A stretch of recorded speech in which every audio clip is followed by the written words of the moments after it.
সুপ্রিয় শিক্ষার্থীরা, আশা করি তোমরা ভালো আছো। আজকে আমি তোমাদের সামনে হাজির হলাম পদার্থবিজ্ঞান অধ্যায় 5 পদার্থের অবস্থা ও চাপ এর সর্বশেষ বেসিক অংশটুকু নিয়ে। আজকে আমরা একটা বিশেষ টপিকস পড়ব, সেটা হচ্ছে স্থিতিস্থাপকতা অর্থাৎ ইলাস্টিক। আচ্ছা, আমরা সবাই জানি আমরা রাবার নিয়ে সবাই পরিচিত আছি। রাবারকে যদি আমি টেনে ছেড়ে দিই, সে আবার পূর্বের অবস্থায় ফিরে আসে।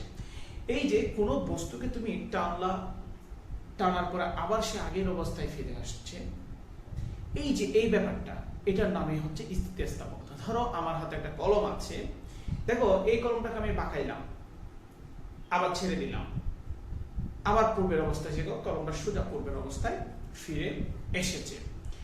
এই যে একটা বস্তুকে আমরা ব্যান্ড করলাম, পাকালাম, বা টেনে লম্বা করলাম, বা স্প্রিংকেও টেনে লম্বা করলাম, স্প্রিং উদাহরণ হতে পারে, তখন তার একটা শেপের পরিবর্তন হয়। হয় দৈর্ঘ্য বাড়ে, না হয় এটা সোজা থাকলে সেটা পাকা হয়ে যায়, বা আয়তনে কমে যায় বা বেড়ে যায়। কিন্তু আবার এটা আমি কখন করতে পারি বলতো? এই বস্তুটাকে, আমার হাতে যে কলমটা আছে, এই কলমটাকে আমি ব্যান্ড করলাম, ভাঁজ করলাম, এটা বল প্রয়োগ করে করছি না? আবার আমি বল প্রয়োগটা ছেড়ে দিচ্ছি, আমি যে বল প্রয়োগটা সেটা নিয়ে ফেলছি। যখন নিয়ে ফেলছি, দেখি যে কলমটা আবার কি হয়ে গেছে, সোজা হয়ে গেছে। অনুরূপ ভাবে তুমি একটা রাবারকে টানার পর আবার ছেড়ে দাও, ছেড়ে দিলে আবার আগের মতো অবস্থায় ফিরে আসে। এই যে বস্তুটা আগের মতো অবস্থায় ফিরে আসতে পারছে। সব বস্তু কি পারে এরকম? না, সব বস্তু পারে না। কিন্তু আমি তোমাকে বলবো, সব বস্তুই পারে, কম আর বেশি। অনেক কিছু ভিজিবল হয় না, অনেক কিছু ভিজিবল হয়। রাবারের বেলায় আমরা সেটাকে স্পষ্ট দেখতে পাই, প্লাস্টিকের বেলায় সেটাকে স্পষ্ট দেখতে পাই, ঠিক আছে? কিন্তু ধাতুর বেলায়ও এটাকে আমরা দেখতে পাই। যেমন তুমি স্টিলের স্কেল আছে তোমার কাছে, সরু স্টিলের স্কেল, এটা একটু ব্যান্ড করো হালকা, দেখবো যে আবার ছেড়ে দাও, আগের মতো অবস্থা হয়ে যায়। এই যে কোনো বস্তুকে আমি যখন আকার বা আকৃতি পরিবর্তন করব, বা বাইরে থেকে বল প্রয়োগ করে, কিন্তু বস্তুটা আমি বল প্রয়োগটা ছেড়ে দেওয়ার সাথে সাথে নিজে নিজে আবার পূর্বের অবস্থায় ফিরে আসে। আচ্ছা, নর্মালি তুমি একটা জিনিস চিন্তা করো, সেই চিন্তাটা হচ্ছে, আমি তো ওকে বল প্রয়োগ করে ব্যান্ড করলাম, তারপর আমি বলটা ছেড়ে দিলাম, সে আবার নিজে নিজে আগের অবস্থানে ফিরে আসছে। কিভাবে আসছে? নিশ্চয়ই সে ভিতর থেকে কোনো একটা ম্যাটার, কোনো একটা ফ্যাক্টর কাজ করছে, যেটা তাকে আবার পূর্বের অবস্থায় ফিরে আনছে। এই যে বস্তুর এই ধরনের ধর্ম, এটাকেই আমরা বলবো ইলাস্টিসিটি, স্থিতিস্থাপকতা। এক এক বস্তুর স্থিতিস্থাপকতা এক এক রকম হয়। রাবারের এক ধরনের, প্লাস্টিকের এক ধরনের, কাঠের এক ধরনের, তোমার ইস্পাতের এক ধরনের, লোহার এক ধরনের। তাহলে স্থিতিস্থাপকতার সংজ্ঞাটা একটু আমরা বোর্ড থেকে দেখিনি।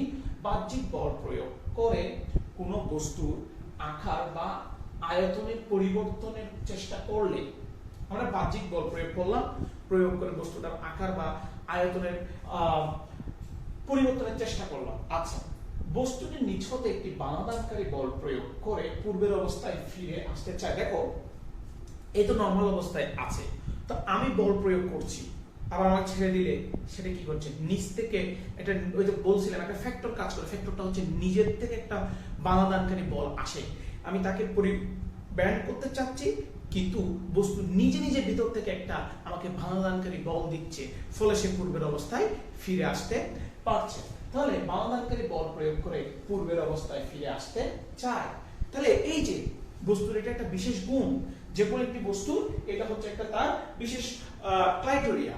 এই যে বস্তু যে বল নিচ থেকে, আমি বাইরের বল প্রয়োগ করে আমার বলের বিরুদ্ধে নিচ থেকে একটা বল প্রয়োগ করে পূর্বের অবস্থায় যে আবার ফিরে আসতে চায়, বস্তুর এই ধর্মটাই হলো বস্তুর স্থিতিস্থাপকতা। ঠিক আছে? তো এবার মজার বিষয় হচ্ছে, একটা বস্তু স্থিতিস্থাপকতা তুমি ব্যান্ড করতেছো, একটা পর্যায়ে গিয়ে সে দেখবা আর পূর্বের অবস্থায় ফিরে আসছে না। যেমন আমি তোমাকে দেখাতে পারি যে, ধরো দেখো এই বস্তুটাকে আমি ব্যান্ড করতে এমন একটা পর্যায়ে নিয়ে গেলাম, দেখো বস্তুটা এখন আর আগের অবস্থায় ফিরে আসতে পারছে না। তাহলে প্রত্যেকটা বস্তুর একটা স্থিতিস্থাপকতা, মানে পূর্বের অবস্থায় যে ফিরে আসবে, তাহলে তাকে একটা, আমি তো বল প্রয়োগ করে তাকে ব্যান্ডটা করতেছি, তাহলে আমি এত বেশি বল প্রয়োগ করে ফেলছি এই বস্তুটার উপর, যে বস্তুটা আগের অবস্থায় কি করতে পারছে না, ফিরে আসতে পারছে না। তাহলে আমি সর্বোচ্চ কতটুক বল দিলে বস্তুটা আগের অবস্থায় ফিরে আসতে পারতো। ধরো আমি এরকম চিন্তা করি, আমি তোমাদের একটা সহজ হিসাব দিই। মনে করো আমি 1 নিউটন বল দিলাম, বস্তুটা আগের অবস্থায় ফিরে আসছে। 2 নিউটন বল দিলাম, বস্তুটা আগের অবস্থায় ফিরে আসছে। 3 নিউটন বল দিলাম, বস্তুটা আগের অবস্থায় ফিরে আসছে। 5 নিউটন বল দিলাম, মনে করো বস্তুটা আর আগের অবস্থায় ফিরে আসতে পারছে না। তাহলে কত 5 নিউটন বল দিলে ফিরে আসতে পারে না, কিন্তু আমি যখন 4.9 দিছি তখনও সেই বস্তুটা আগের অবস্থায় ফিরে আসছিল। তাহলে বস্তুটার একটা স্থিতিস্থাপকতা লিমিট রয়েছে, মানে বস্তুটা যে আগের অবস্থায় ফিরে আসবে কতটুক বল দিলে সর্বোচ্চ কতটুক বল দিলে আগের অবস্থায় ফিরে আসতে পারবে, এটার একটা কি রয়েছে, লিমিট রয়েছে। এই লিমিটটার নাম হচ্ছে স্থিতিস্থাপক সীমা। স্থিতিস্থাপক সীমা। তাহলে স্থিতিস্থাপক সীমা কাকে বলে? দেখো, একটা বস্তুকে তুমি কি করলাম, সর্বোচ্চ একটা বল প্রয়োগ করলাম। একটা বস্তুকে যদি আমি সর্বোচ্চ বল প্রয়োগ করি এবং এই বল প্রয়োগ করার ফলে যদি বস্তুটি আর পূর্বের অবস্থায় ফিরে না আসে, একটা সীমা রয়েছে, এই সীমার বেশি যদি আমি বল প্রয়োগ করি তাহলে বস্তুটি পূর্বের অবস্থায় ফিরে আসবে না। আর এই যে যতটুকু পর্যন্ত একটা বস্তুকে বল প্রয়োগ করলে বস্তুটি পূর্বের অবস্থায় ফিরে আসে, সেই সীমাকে আমরা বলবো স্থিতিস্থাপক সীমা। তাহলে আমরা কি বলতে পারি, যে সর্বোচ্চ বল প্রয়োগের ফলে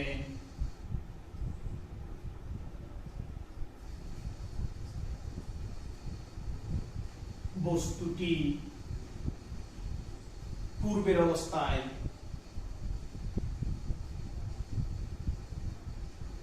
ফিরে আসে, সে সীমাকে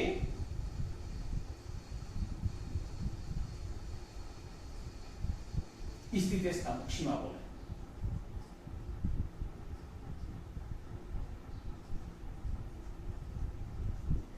এক এক বস্তুর জন্য এই স্থিতিস্থাপক সীমা এক এক রকম। তাহলে আমি এই কথাটা বলতে পারি, একটা বস্তুকে বল প্রয়োগে বস্তুর একটা স্থিতিস্থাপকতার একটা সীমা রয়েছে। এই সীমা বাইরে বল প্রয়োগ করলে বস্তু পূর্বের অবস্থায় ফিরে আসে না, অর্থাৎ স্থিতিস্থাপকতা হারায়।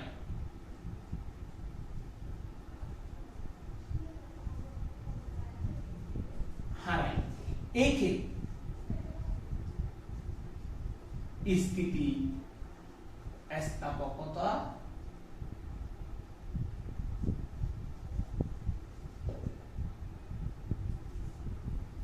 ক্লান্তি বলা হয়। মানে ও ক্লান্ত হয়ে গেছে, তুমি এত বল প্রয়োগ করছো, সে আগের অবস্থায় ফিরে আসতে পারছে না, তাকে স্থিতিস্থাপকতা ক্লান্তি, টায়ার্ড হয়ে পড়ছে, ক্লান্তি বলা হয়। তাহলে মনে করো আমি একটা বস্তুকে ব্যান্ড করার জন্য সর্বোচ্চ 5 নিউটন বল প্রয়োগ করতে পারি, কিন্তু 5 নিউটন বল সর্বোচ্চ, আমি ধরো 1 নিউটন থেকে শুরু করে 5 নিউটন পর্যন্ত বল প্রয়োগ করলে বস্তুটা পূর্বের অবস্থায় ফিরে আসবে, কিন্তু মনে করো 5.1 নিউটন বল প্রয়োগ করলে বস্তুটি আর ফিরে আসে না। তাহলে ওই বস্তুটির জন্য স্থিতিস্থাপক সীমা হচ্ছে 1 থেকে 5 নিউটন পর্যন্ত। ঠিক আছে, এবার চলো, তাহলে যদি আমি 5.1 করি তখন বস্তুটা পূর্বের অবস্থায় ফিরে আসবে না, বস্তুটার স্থিতিস্থাপকতা হ্রাস পাবে, হারিয়ে যাবে। এইটা আমরা বলবো স্থিতিস্থাপকতা ক্লান্তি। ক্লান্তি স্থিতিস্থাপকতা বা স্থিতিস্থাপকতা ক্লান্তি। ঠিক আছে, তাহলে আমরা স্থিতিস্থাপকতা সীমা বুঝলাম, স্থিতিস্থাপকতা বুঝলাম। এবার আসো আমরা একটা নতুন টার্ম বুঝবো, সেই টার্মটার নাম হচ্ছে বিকৃতি।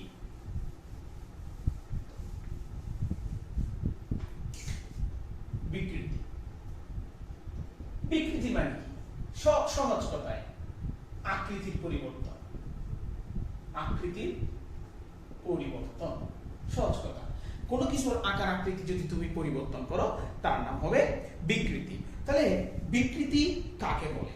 দেখো, বিকৃতি আমরা তাকেই বলবো একদম সহজ বিষয়, ঠিক আছে। বাইরের থেকে বল প্রয়োগ করছো তুমি, এই যে ধরো আমি বাইরের থেকে এটা একটা এরকম সোজা ছিল, বস্তু ছিল, মনে করো এই যে বস্তুটা সোজা ছিল, এর একটা দৈর্ঘ্য ছিল, আমি বাইরের থেকে বল প্রয়োগ করে তার আকৃতিটা দৈর্ঘ্যটা চেঞ্জ করে দিলাম। এখন মনে করো দৈর্ঘ্যটা কমে গেছে, সাপোজ দৈর্ঘ্যটা কমে গেছে, আগে দৈর্ঘ্য ছিল 5, ধরো এখন দৈর্ঘ্যটা বেড়ে যেতে পারে, কমও যেতে পারে। এই যে বাইরের থেকে বল প্রয়োগ করে যদি তুমি পদার্থের দৈর্ঘ্যের আকার বা পদার্থের আকার বা দৈর্ঘ্যের একটা যে পরিবর্তন করছো, সেটার নামই হচ্ছে বিকৃতি। তাহলে বিকৃতি কাকে বলবো? আমরা বলবো বাহ্যিক বল প্রয়োগে কোন বস্তুর বা কোন পদার্থের আপেক্ষিক, মানে কোন পদার্থের আকার বা দৈর্ঘ্যের, কোন পদার্থের আকার বা দৈর্ঘ্যের যে আপেক্ষিক পরিবর্তন, এটা আমরা আপেক্ষিকলি পরিবর্তন করব। আপেক্ষিক মানে হচ্ছে একটা অনুপাতিক পরিবর্তন হবে, মানে আগে এত ছিল বর্তমানে এত, সেটা হ্রাসও হতে পারে, সেটা বৃদ্ধিও হতে পারে। আকার বা দৈর্ঘ্যের যে আপেক্ষিক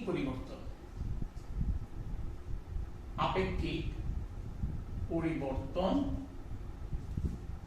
করা হয় তাকে বিকৃতি বলে, ঠিক আছে।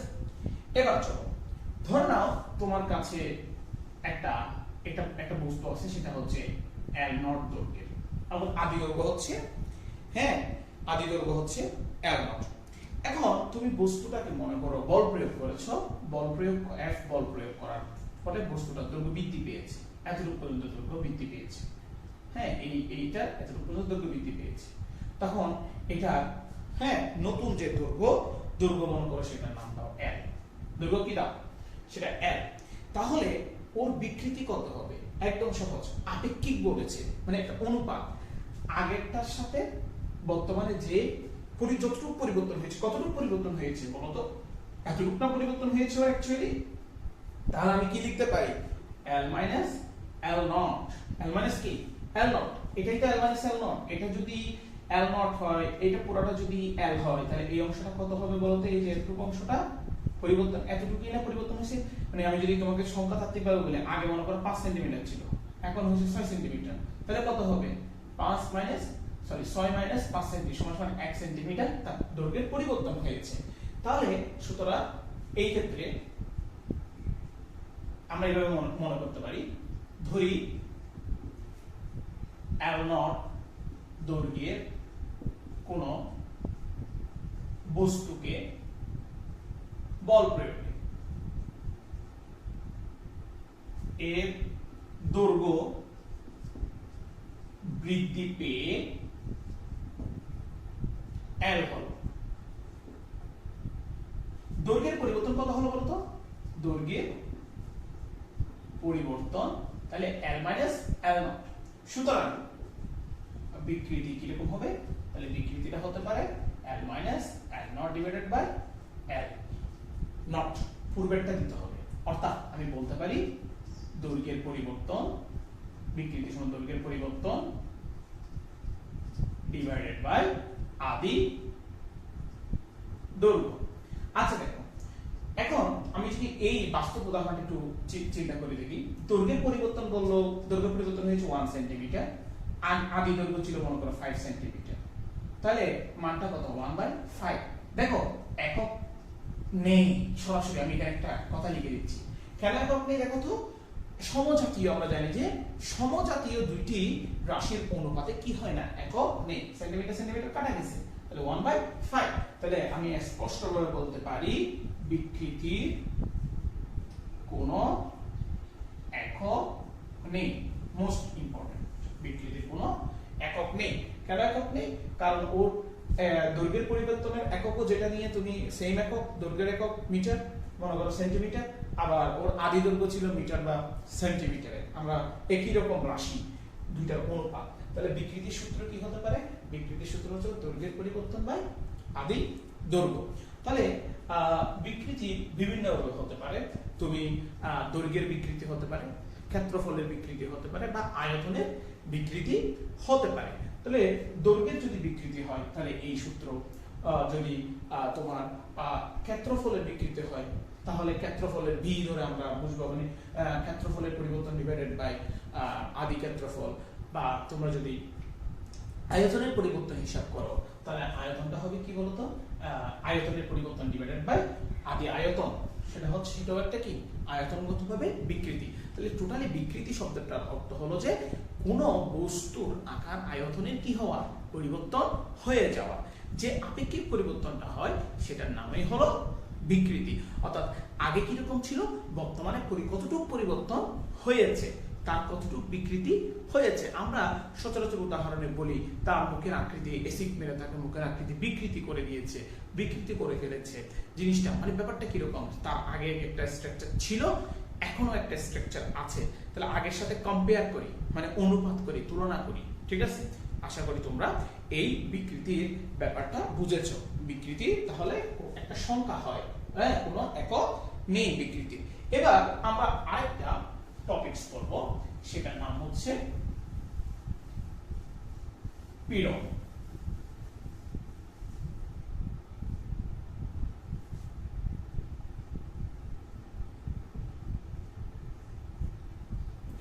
এবার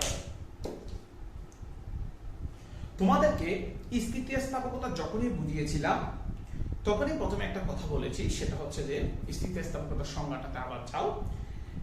বস্তুটিতে বাহ্যিক বল প্রয়োগ করলে বস্তুটির ভিতরে একটা নিজে নিজে বল সৃষ্টি হয়। আচ্ছা বলতো, বাহ্যিক বল প্রয়োগ করে আমরা কি করতে চাই, তাকে পীড়ন করতে চাই, সরি বিকৃতি করতে চাই। বাহ্যিক বল প্রয়োগ করলে বস্তুটার একটা বিকৃতি হয় না, আকার আকৃতির পরিবর্তন হয় না, আকার আকৃতির পরিবর্তন হয়। দেখো স্থিতিস্থাপকতার সাথে বিকৃতির কি সম্পর্ক, আবার একটা নতুন টপিক দিলাম যে পীড়ন, সেটা বিকৃতির সাথে স্থিতিস্থাপকতার সাথে কোন ধরনের সম্পর্ক, আজকে আমরা সেই সম্পর্ক নিয়ে আলোচনা করব। তাহলে বলো, আমি এই বস্তুটাকে বাহ্যিক বল প্রয়োগ করে আকার আকৃতির পরিবর্তন করতে চাচ্ছি, এটার নাম তাহলে কি বলতো, ওটার নাম ছিল বিকৃতি। ওটার নাম কি ছিল, বিকৃতি। আচ্ছা, বিকৃতি মানে আমি বাহ্যিক বল প্রয়োগ করে একটা বস্তুর আকার আকৃতি পরিবর্তন করতে চাওয়ার নামই হচ্ছে বিকৃতি। এবার চলো, আমি বস্তুটার বিকৃতি ঘটালাম, এবার বস্তুটা নিজে নিজে পূর্বের অবস্থায় ফিরে আসতে চাইল। তাহলে তুমি জানো যে কেন ফিরে আসে, নিজের থেকে একটা বল সৃষ্টি হয়। এই যে বিকৃতি ঘটাইছো বলেই একটা বস্তু নিজ থেকে কি সৃষ্টি হচ্ছে, বলটা সৃষ্টি হচ্ছে, এবং সে পূর্বের অবস্থায় ফিরে আসতে চাচ্ছে। সে পূর্বের অবস্থায় কি হয়ে আসতে চাচ্ছে, ফিরে আসতে চাচ্ছে। আর তুমি বলেছিলে যে এই বলটার কারণে, যে এই বলটা যে সৃষ্টি হয় একটা বস্তুকে ব্যান্ড করলে, মানে আমি আকার আকৃতির পরিবর্তন করলে বস্তুটার ভিতর থেকে একটা বল প্রয়োগ হচ্ছে, বল সৃষ্টি হচ্ছে এবং বস্তুটাকে পূর্বের অবস্থায় নিয়ে আসতে চাচ্ছে। এই ধর্মটার নামই স্থিতিস্থাপকতা তুমি বলেছো।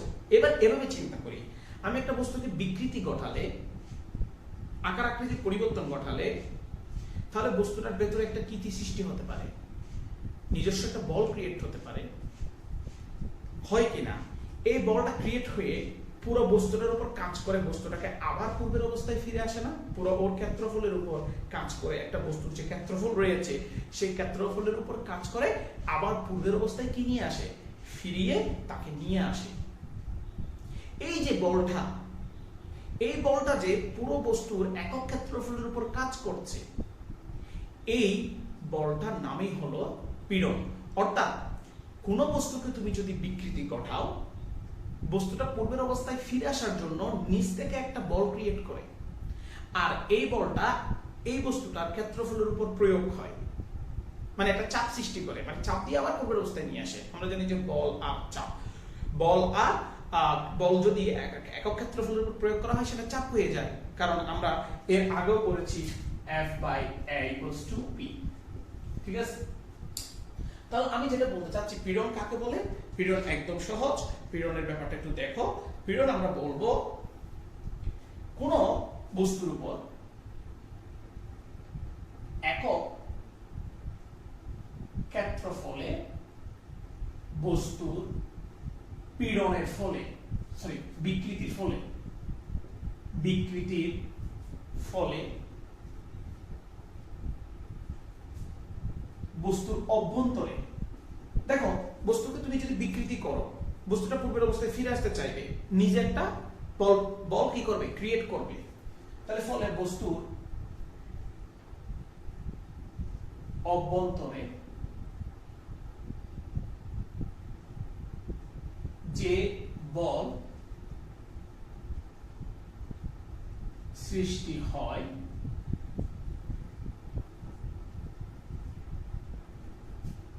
তাকে পীড়ন বলে। একদম সহজ। অর্থাৎ মনে করো একটা বস্তুকে বিকৃতি করার ফলে একটা বল ক্রিয়েট হয়েছে F, সেটা ওই বস্তুর একক ক্ষেত্রফলের উপর কাজ করছে, তার মানে A। তাহলে এটাই হবে পীড়ন, এটাই হবে পীড়ন। তাহলে আমরা পীড়ন সমান কি বলতে পারি, F/A। তাহলে তুমি একটু মজার বিষয় খেয়াল করো, পীড়ন হচ্ছে অনেকটা কিসের মতো, পীড়ন চাপের মতো, তাই না? চাপ না, চাপ আর পীড়ন প্রায় একই। সো চাপের একক প্যাসকেল, তাহলে পীড়নের একক কি, প্যাসকেল। ঠিক আছে, তাহলে মনে রাখবা কি, একটা বস্তুকে দেখো, আবার আমি তোমাকে স্থিতিস্থাপকতা, পীড়ন, বিকৃতি এই তিনটি টার্ম আমি একসাথে বুঝিয়ে দিচ্ছি। একটা বস্তুকে আকার আকৃতি পরিবর্তন করছো, তার মানে তুমি বিকৃতি ঘটাচ্ছ। যখন তুমি একটা বস্তুর বিকৃতি ঘটাও, বস্তুটা আবার পূর্বের অবস্থায় ফিরে আসতে চায়। কিভাবে ফিরে আসবে, তার ভিতর থেকে অটোমেটিকলি একটা বল নিজে নিজে তৈরি হয়, এই বলটা হলো পীড়ন। তাহলে তুমি কি বলতে পারো, বিকৃতি হয়, বিকৃতির ফলে পীড়ন হয়, আর পীড়ন হয় বলে বস্তুটা আগের অবস্থায় ফিরে আসে। এই যে বিকৃতি হলো, পীড়ন হলো, বস্তুর মধ্যে একটা ধর্ম কাজ করলো, এই ধর্মটার নামই হলো স্থিতিস্থাপকতা। আবার স্থিতিস্থাপকতা একটা নির্দিষ্ট রেঞ্জ পর্যন্ত থাকে। আমি অতিরিক্ত পীড়ন করে ফেললে, অতিরিক্ত যদি পীড়ন দরকার হয়, অতিরিক্ত বিকৃতি করে ফেললে, তাহলে বস্তুটা আবার পূর্বের অবস্থায় ফিরে আসতে পারে না। সেই ক্ষেত্রে বস্তু নিজ থেকে যথাযথ পীড়ন তৈরি করতে পারে না, অনেকগুলো বল প্রডিউস করতে পারে না, ফলে বস্তু আগের অবস্থায় ফিরে আসতে পারে না। তখন এটাকে বলা হয় স্থিতিস্থাপকতা ক্লান্তি। অর্থাৎ এটা আস্তে আস্তে স্থিতিস্থাপকতা কি পায়, হ্রাস পায়। তুমি দেখবা রাবারকে টানতে আসো, টেনে ছেড়ে দিচ্ছ, এরকম করতে করতে কিছুক্ষণ পর রাবারটাই ছিঁড়ে যাবে। ঠিক আছে, তাহলে আমরা স্থিতিস্থাপকতা জানলাম, পীড়ন জানলাম, বিকৃতি জানলাম। এবার এই স্থিতিস্থাপকতা, পীড়ন এবং বিকৃতির মধ্যে একটা সম্পর্ক দেখি। দেখো, যত বেশি বিকৃতি তত বেশি কিন্তু পীড়ন, নাকি নয়? তুমি একটা বস্তুকে যত ব্যান্ড করবা, সে বস্তুটা ফিরে আসার জন্য তত বেশি বল প্রয়োগ করবে না। তাই এই যে বিজ্ঞানী রবার্ট হুক, একজন বিজ্ঞানী রয়েছেন রবার্ট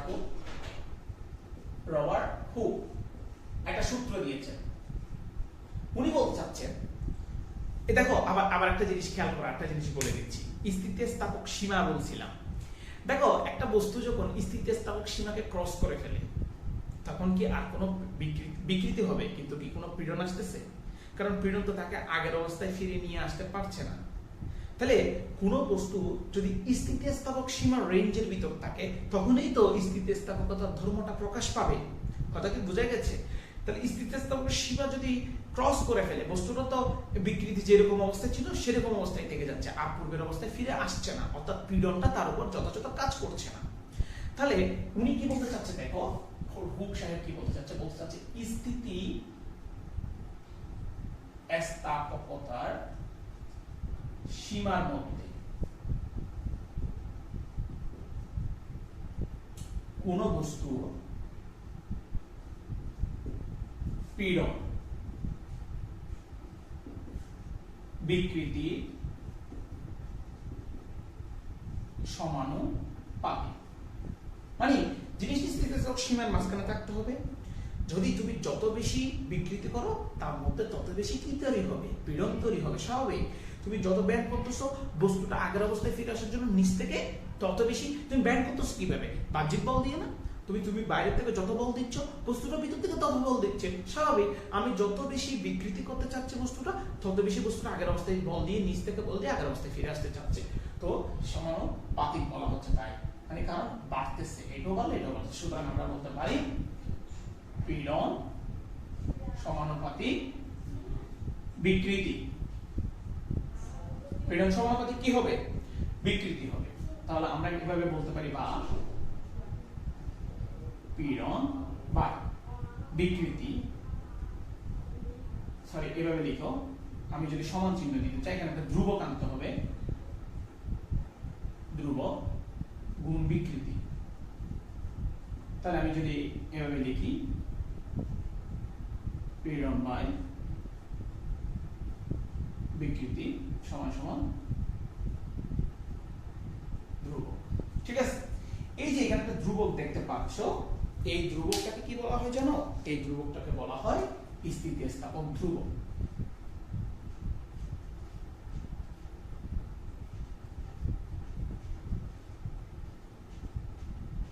এটা এক এক বস্তুর জন্য এক এক রকম স্থিতিস্থাপক ধ্রুবক দেখা যায়।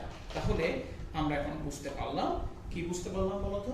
বুঝতে পারলাম যে রবার্ট কোকের সূত্র থেকে স্থিতিস্থাপক সীমার মধ্যে যদি থাকে কোনো বস্তুকে তুমি যত বিকৃতি করবা বস্তুটার মধ্যে ঠিক ততটুকু, যত বেশি করবা তত বেশি পীড়ন সৃষ্টি হবে, অর্থাৎ পীড়ন বিকৃতির সমানুপাতিক। ঠিক আছে কিনা? আচ্ছা, তাহলে এই জিনিসটাকে এবার আমরা একটু উদাহরণের সাহায্যে বোঝার চেষ্টা করি। দেখো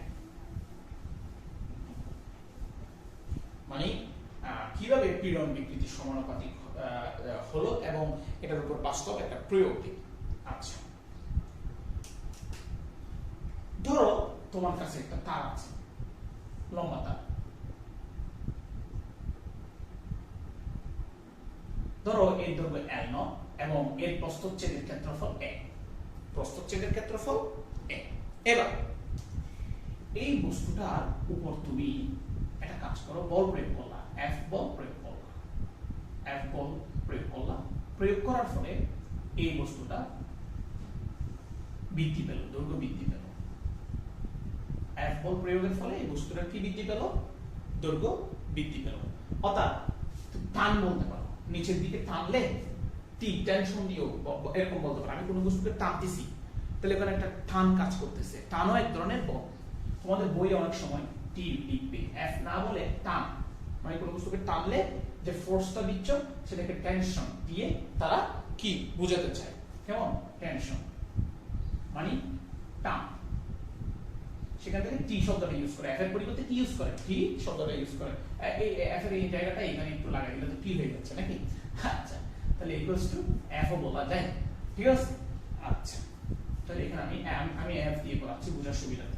তাহলে বলো বস্তুটার একটা দৈর্ঘ্যের পরিবর্তন হয়েছে, এখন বস্তুটার দৈর্ঘ্য L হলো। তাহলে বলো তো বস্তুর দৈর্ঘ্যের পরিবর্তন কতটুকু? L minus L0। ঠিক আছে কিনা? তাহলে এবার বলো তো বস্তুর বিকৃতি কতটুকু করছো তুমি বল প্রয়োগ করে? L minus L0 divided by L0। Okay, এবার বলো বস্তুটা এবার এতটুকু আসলো, তুমি যদি ছেড়ে দাও বস্তুটার ভিতরে একটা বল কাজ করছে না? বস্তুটা আবার পূর্বের অবস্থায় ফিরে যাওয়ার জন্য বস্তুটার মধ্যে একটা নিচ থেকে মনে করো একটা বল কাজ করছে, এফ প্রাইম বল কাজ করছে, যে বস্তুটা আগের অবস্থায় ফিরে যেতে চায়। এবং এইটা এই এক ক্ষেত্রফল পুরোটা, যেটা ক্ষেত্রফল প্রস্থচ্ছেদের ক্ষেত্রফল আছে, এই বলটা সবসময় ক্ষেত্রফলে উপর কাজ করবে, কারণ বল কোথায় কাজ করবে? একটা নির্দিষ্ট জায়গার উপর কাজ করতে হবে, তো বল তো শূন্যে কাজ করতে পারে না। তাহলে এই দৈর্ঘ্যের উপরে কাজ করছে, তাহলে বলো তার পীড়ন কিরকম হবে? পীড়ন হবে মনে করো এফ প্রাইম ডিভাইডেড বাই এ। তাহলে তুমি কি জানো? এই পীড়ন আর বিকৃতি পরস্পরের সমানুপাতিক জানো। তাহলে তুমি কি লিখতে পারো? এফ প্রাইম বাই এ সমানুপাতিক F minus L naught by L naught. ঠিক আছে কি? এবার আসো, এবার তুমি কি লিখতে পারো? দেখো এবার আমরা লিখতে পারি এই যে তাহলে এফ প্রাইম বাই এ সমান সমান, এখানে একটা ধ্রুবক আনতে হবে। ধরো দৈর্ঘ্যের বেলা, এই যে দৈর্ঘ্য, একটা বস্তুর দৈর্ঘ্য কতটুকু বাড়বে, কতটুকু কমবে, হ্যাঁ, কতটুকুর মধ্যে রেঞ্জ থাকবে। তো এই জায়গায় যে ধ্রুবকটা ইউজ করা হয়, এটা একজন বিজ্ঞানী ইয়ং নামে একজন বিজ্ঞানী কতগুলো পদার্থে, মানে কোন পদার্থের বেলায় কতটুকু বল প্রয়োগ করবে, কতটুকু পীড়ন হবে, কতটুকু তোমার বিকৃতি হবে এটার অনুপাত নিয়ে বিজ্ঞানী ইয়ং কতগুলো ধ্রুবক মান দিয়েছে, এর করে কতগুলো ধ্রুবক মান দিয়েছে তোমাদের বইয়ের 156 পৃষ্ঠায় 156 পৃষ্ঠায় একটা টেবল আছে, টেবল 5.02 তোমরা দেখতে পাচ্ছ টেবলটা। তো এই টেবলের মধ্যে ইয়ং এর একটা ধ্রুবকের মান দেওয়া আছে, সেজন্য এখানে y দেওয়া হয়েছে। ইয়ং এর নাম অনুযায়ী L minus L0 by L1। তাহলে আমরা বলতে পারি পীড়ন সমান কোন বস্তুর পীড়ন সমান ইয়ং মডুলাস। এটার নাম কি বলবো? ইয়ং মডুলাস গুণ বিকৃতি। তাহলে ইয়ং মডুলাস এক এক জিনিসের জন্য এক এক রকম। রাবারের জন্য 0.01 থেকে তোমার 0.1 পর্যন্ত। আবার আমাদের হাড় যে আছে, প্রাণীর যে হাড়, এই হাড়ের জন্য 9, কাঠের জন্য 10। এবং তোমরা চারটা লক্ষ্য করলে দেখতে পাচ্ছ যে এখানে মান যার যত বাড়ছে, ইয়ং মডুলাস যার যত বাড়ছে, সে পূর্বের অবস্থায় তত কম ফিরে আসে। হ্যাঁ, তাহলে হীরা বলো, লোহা বলো, তামা বলো, এগুলোর মান অত্যাধিক বেশি, সেজন্য তাদেরকে বিকৃতি করলেও সে পূর্বের অবস্থায় তেমন একটা ফিরে আসার চেষ্টা করে না। হ্যাঁ, তাহলে তারা অল্প বল প্রয়োগ করলেই হয়ে যায়। অল্প বল প্রয়োগে তারা পূর্বের অবস্থায় ফিরে আসে, বেশি বল প্রয়োগ করলে তারা উল্টো ভেঙে যায়। ঠিক আছে? আচ্ছা, তাহলে এই যে F আমরা বুঝলাম, F এটাকে আমরা সরাসরি PO লিখতে পারি, ইকুয়ালস টু PO লিখতে পারি, PO, কারণ এটা F প্রাইম বাই A মানে এটা চাপ বোঝাচ্ছে। ঠিক আছে? তাহলে আমরা জানলাম পীড়ন সমান ইয়ং মডুলাস ইনটু কি বলতে পারি? বিকৃতি বলতে পারি। তাহলে এই হচ্ছে তোমার ইয়ং মডুলাস। আচ্ছা, তোমাকে যদি জিজ্ঞেস করা হয় তাহলে কোনো বস্তু যদি ইয়ং মডুলাস বেশি হয়, এটার মান যত বেশি, একটু আগে যেটা আমি প্রশ্ন তোমাদেরকে বললাম, কোনো বস্তু যদি ইয়ং মডুলাস বেশি হয় তাহলে তার দৈর্ঘ্যের পরিবর্তন কি হবে? তার দৈর্ঘ্যের পরিবর্তন তত কম হবে। ইয়ং মডুলাস যত বেশি, দৈর্ঘ্যের পরিবর্তন তত কম। কারণ এভাবে চিন্তা করো, এখানে আমি একটু তোমাদেরকে বোঝানোর জন্য চেষ্টা করি। পীড়ন তাহলে ইয়ং মডুলাস তাহলে y সমান এরকম দিতে পারি না, y সমান, এটা তো পীড়ন, এই সাইডটা পীড়ন বাই বিকৃতি। তাহলে বলো কোন ধরনের সমানুপাতে সম্পর্কে আছে? হ্যাঁ, পীড়ন এবং বিকৃতি। কোথায় দেখো, এই y এর সাথে বিকৃতিটা কি আছে? ব্যস্তানুপাতে আছে। তাহলে আমি যদি বলতে পারি ইয়ং মডুলাস যার বেশি তার পীড়ন বেশি, ইয়ং মডুলাস যার কম তার বিকৃতি বেশি। এভাবে দেখো, আবার একটু বলি, কারেকশন, ইয়ং মডুলাস যার বেশি, পীড়ন তার বেশি। ঠিক আছে কিনা? ইয়ং মডুলাস যার বেশি, বিকৃতি তার কম। তাহলে আমি যদি তোমাকে প্রশ্ন করি রাবার এভাবে যদি বলি হাড়ের ইয়ং মডুলাস 9, হ্যাঁ, আর তোমাকে যদি বলি তোমার তামার ইয়ং মডুলাস y সমান 117। এবার আমি যদি বলো এখানে কার দৈর্ঘ্যের পরিবর্তন, হ্যাঁ, বল প্রয়োগ করলে, পীড়ন প্রয়োগ করলে কার দৈর্ঘ্যের পরিবর্তন বেশি হবে?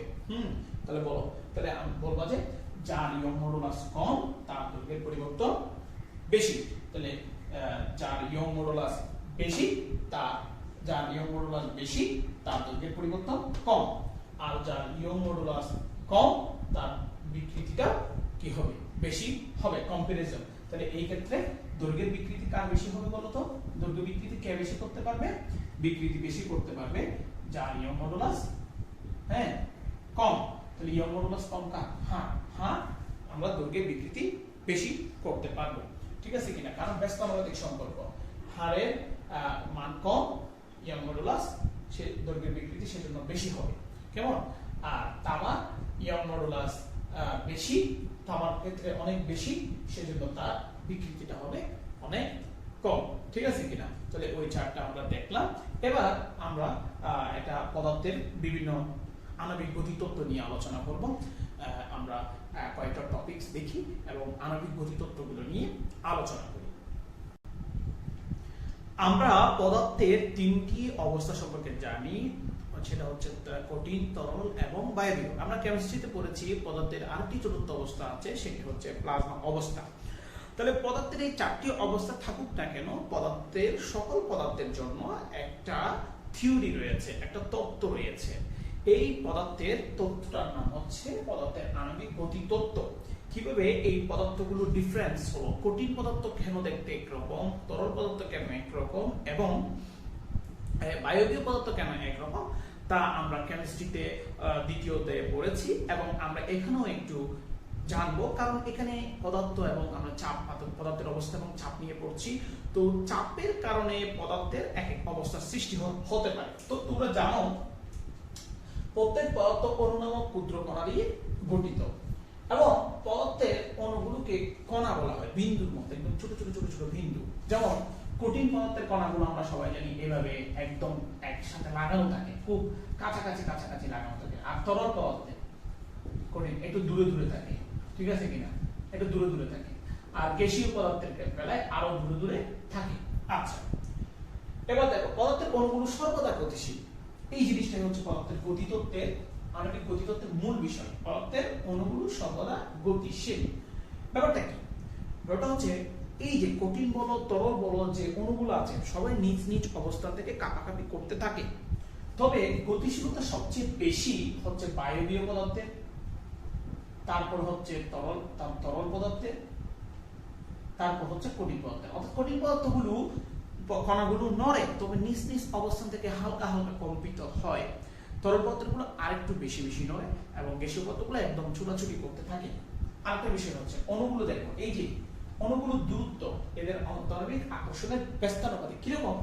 অণুগুলো খুব কাছাকাছি থাকলে তাদের মধ্যে আন্তরিক আকর্ষণ বাড়ে এবং কঠিন পদার্থের আন্তরিক আকর্ষণ সবচেয়ে বেশি হয়, কারণ কঠিন পদার্থের বেলায় অণুগুলো একদম টাইট ফিট ভাবে লাগানো থাকে।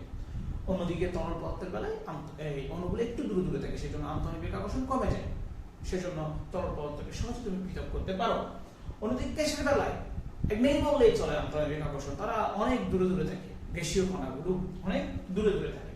আচ্ছা, এবার লাস্টে যে পয়েন্টটা দেখো, গ্যাস ও তরল কণাগুলো এলোমেলো ভাবে ছোটাছুটি করতে থাকে। দেখো এরা একটা কথা হচ্ছে গতিশীল হওয়া, কাঁপাকাঁপি করা, একটু নড়াচড়া এভাবে করা, আরটা হচ্ছে ছুটাছুটি করা অনেক দূরে দূরে। যেমন তরলের পদার্থগুলো আমরা দেখো, আমরা তো একটা কঠিন পদার্থ তার বাহিত হতে পারে না, কিন্তু পানি বাহিত হতে পারে, স্রোত আসে, কারণ কণাগুলো মুভমেন্ট করতে পারে। বাতাস প্রবাহিত হতে পারে, এগুলোকে প্রবাহী পদার্থ বলেছিলাম। প্রবাহী পদার্থ দুইটা, একটা হচ্ছে তরল, একটা হচ্ছে বায়বীয়, ঠিক আছে? তাহলে তো ওরা এই কণাগুলো এত দ্রুত ছুটাছুটি করে, একটা একটার সাথে ধাক্কাধাক্কি করে, পাত্রের গায়ে লাগলে পাত্রের গায়ে আঘাত করে, তুমি যেখানে রাখবা সেখানে আঘাত করে। এগুলোই হচ্ছে মোটামুটি পদার্থের কি গতি তত্ত্ব। তো আমরা এবার পদার্থের একটা চতুর্থ অবস্থা আছে, সেই পদার্থের চতুর্থ অবস্থা প্লাজমা অবস্থা, এটা নিয়ে একটু হালকা আলোচনা করব। পদার্থের চতুর্থ অবস্থা হচ্ছে এই প্লাজমা। প্লাজমা হচ্ছে পদার্থবিজ্ঞানের জন্য একটি বিশাল বিষয়। তো প্লাজমা ব্যাপারটা কিভাবে সৃষ্টি হয় একটু দেখার চেষ্টা করো। মনে করো এটা একটা হাইড্রোজেন গ্যাস। তো এই হাইড্রোজেন গ্যাসে একটা ইলেকট্রন থাকে এবং ভিতরে একটা প্রোটন থাকে। ফলে হাইড্রোজেনটা আমরা জানি যে তড়িৎ নিরপেক্ষ, কোনো চার্জিত অবস্থা নেই। কিন্তু আমি যদি হাইড্রোজেন থেকে একটা ইলেকট্রন বের করে ফেলি, তখন হাইড্রোজেনটা একটা হাইড্রোজেন আয়নে পরিণত হয়, সাথে মনে করো ইলেকট্রনটাও পাশে আসলো। এরকম অসংখ্য যদি আমি করি, হাইড্রোজেন থাকলো, হাইড্রোজেনের থাকলো, হাইড্রোজেন আয়ন থাকলো, ইলেকট্রন থাকলো, হাইড্রোজেন আয়ন থাকলো, ইলেকট্রন থাকলো, ঠিক আছে? তো তুমি আবার বলো, আমরা কেমিস্ট্রিতে আয়নীকরণ শক্তি পড়েছি, তাহলে একটা পরমাণুকে যদি আয়নীকরণ করতে হয় সেখানে তাপ দিতে হবে। আয়নীকরণ করার জন্য অনেক বেশি তাপ দিতে হবে। তাহলে অনেক বেশি তাপ, মানে সেটা হতে পারে কয়েক হাজার ডিগ্রি সেলসিয়াস তাপমাত্রা দিয়ে পদার্থগুলোকে, কোনো পদার্থ যে পরমাণুগুলো রয়েছে, পরমাণুগুলোকে আয়নিত করলাম, সাথে সেখানে মুক্ত ইলেকট্রনগুলো আছে। তাহলে এই যে আয়ন এবং আয়ন প্লাস ইলেকট্রন মিলে একটা কি তৈরি হয়? মিশ্রণ তৈরি হয়। এই আয়ন প্লাস এই মিশ্রণটার নাম হলো প্লাজমা অবস্থা। একদম সহজ কথা। তাহলে আমি উচ্চ তাপমাত্রা প্রয়োগ করে পদার্থের ভেতর থেকে এক বা একাধিক ইলেকট্রন বের করে ফেলছি এবং ওই পদার্থের পরমাণুটাকে আয়নিত করে ফেললাম। এই ইলেকট্রনগুলো পাশে থাকলো, সাথে আয়নগুলো থাকলো। এই ইলেকট্রন এবং আয়নের একটা মিশ্রণকে আমি বলবো প্লাজমা অবস্থা। এই আমরা জানি গ্যাসের কিন্তু আকার আকৃতি নেই, আকার আকৃতি নেই গ্যাসের বেলায়। এরও কিন্তু গ্যাসের মতো আলোচনা করে আচরণ করে প্লাজমাটা, কিন্তু এদেরকে চাইলে তুমি নির্দিষ্ট চৌম্বক ক্ষেত্র প্রয়োগ করে, নির্দিষ্ট চৌম্বক ক্ষেত্র প্রয়োগে এদের আকার আকৃতি প্রদান করা যায়, আকার আকৃতি প্রদান করা যায়। ঠিক আছে, এই যে সূর্য তো সম্পূর্ণ একটি প্লাজমা অবস্থায় আছে, সেখানে হাইড্রোজেন এবং হিলিয়াম ফিউশন বিক্রিয়ার মাধ্যমে পড়ে ইলেকট্রন গুলোকে বের করে দিয়ে প্রচুর তাপ শক্তি উৎপাদন করছে তারা, সেখানে সম্পূর্ণ আয়নিত অবস্থায় আছে, নক্ষত্রে আয়নিত অবস্থায়, বিভিন্ন নক্ষত্র জ্বলন্ত উল্কাপিণ্ড একটি প্লাজমা অবস্থায় রয়েছে। আমরাও প্রতিনিয়ত প্লাজমাকে ইউজ করছি বর্তমানে, যেমন শিল্প কারখানায় ব্যবহারগুলো দেখো, প্লাজমার বর্তমানে ব্যবহারগুলো কি কি? প্লাজমার ব্যবহার এই দেখো, এক, শিল্প কারখানায় ধাতু কাটার জন্য ইউজ করা হচ্ছে, ধাতু কাটার জন্য প্লাজমা লাইট ইউজ করা হচ্ছে, প্লাজমা টর্চ ইউজ করা হচ্ছে। তারপরে টিউব লাইটের ভিতর, আমাদের বাসায় যে টিউব লাইট এলইডি লাইট গুলো আছে, এলইডি লাইটে প্লাজমা তৈরি হচ্ছে। তারপরে বড় বড় আমরা বিজ্ঞাপন দেখতে পাই, সাইনবোর্ড দেখতে পাই, বিজ্ঞাপন দেখতে পাই, আমাদের বিলবোর্ড দেখতে পাই, ওখানে দেখি যে নিয়ন লাইট ব্যবহার করা হয়, এক ধরনের লাইট, নিয়ন নিষ্ক্রিয় গ্যাসের দিয়ে তৈরি একটা লাইট, সোডিয়াম লাইট, যেগুলো হলুদ, নিয়ন লাইট ইউজ করা হয়। তাহলে নিয়ন লাইটে প্লাজমা কি রয়েছে? ব্যবহার রয়েছে। বজ্রপথে তুমি যে দেখো, বজ্রপথে যে একটা আলোর ঝলকানি দেখো, এটাও এক ধরনের প্লাজমার অবস্থা হিসেবে আমরা দেখে থাকি। ঠিক আছে কিনা? তো আমরা বিভিন্ন নক্ষত্রের মধ্যে আমরা আমাদের সূর্য একটি প্লাজমা দশার উদাহরণ, তাহলে আমরা পদার্থের চতুর্থ অবস্থাটা একটু কিরকম সেই সম্পর্কে একটা হালকা ধারণা পেলাম, এবং সাথে সাথে আমাদের এই পঞ্চম অধ্যায়টি শেষ হয়ে গিয়েছে, বেসিক জিনিসগুলো শেষ হয়ে গেছে। আমি পঞ্চম অধ্যায়ে যা যা পড়িয়েছি সব বেসিকগুলো তোমরা নোট করবা, ভিডিওগুলো বারবার দেখবা, বারবার দেখলে তুমি এই টপিকসগুলো, আমার কথাগুলো বারবার শোনো, তুমি টপিকসগুলো বেসিকগুলো বুঝতে পারবা। নেক্সট ক্লাসে আমরা ইনশাআল্লাহ এই অধ্যায় থেকে বিভিন্ন ধরনের অঙ্ক করব। আজ এতটুকু পর্যন্ত, ধন্যবাদ সবাইকে।